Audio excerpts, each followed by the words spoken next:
MBA చదివి gold medal పొందాను. మీ Chintal division corporator అభ్యర్థిని. ముందుగా ఈ అవకాశం ఇచ్చినందుకు ఇండియన్ నేషనల్ కాంగ్రెస్ పార్టీని, శ్రీశైలం గారిని మరియు రేవంత్ రెడ్డి గారిని నాకు కృతజ్ఞతలు. నేను మీ ముందుకు సేవ కొరకు వచ్చానండి. నాకు ఒక్క అవకాశం ఇవ్వండి. నాకు ఒక్క అవకాశం ఇవ్వండి. చదువుకున్న వాళ్ళకి, స్థానికులకు ఒక అవకాశం ఇవ్వండి.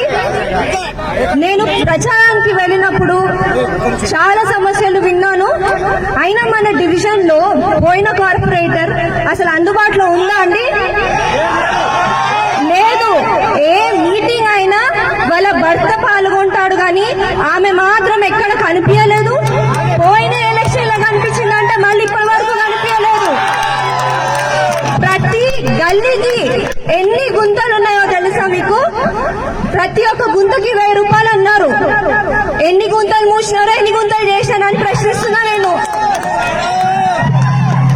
ఒక్క అవకాశం ఇవ్వండి నాకు. నేను మీ గొంతునై ఇవన్నీ సమస్యలని పైన ఆఫీసర్లకు తీసుకెళ్లడానికి ఒకళ్ళు కావాలి కదా మీకు. ఆ మనిషిని నేను అవుతాను. మీ గొంతుగా నేను మారి మీ సమస్యలన్నిటికీ పరిష్కారం చేయడానికి నా వంతు ప్రయత్నం చేస్తానని మాటిస్తున్నాను. మీ అందరి ఆశీర్వాదం నాతో ఉండాలి. మీరు నన్ను ఆశీర్వదించి మీకు సేవ చేసే భాగ్యాన్ని నాకు ఇస్తారని, కాంగ్రెస్ పార్టీ హస్తం గుర్తుకి ఓటేసి నన్ను గెలిపిస్తారని ఆశిస్తూ శిరస్సు వంచి నమస్కరిస్తున్నాను.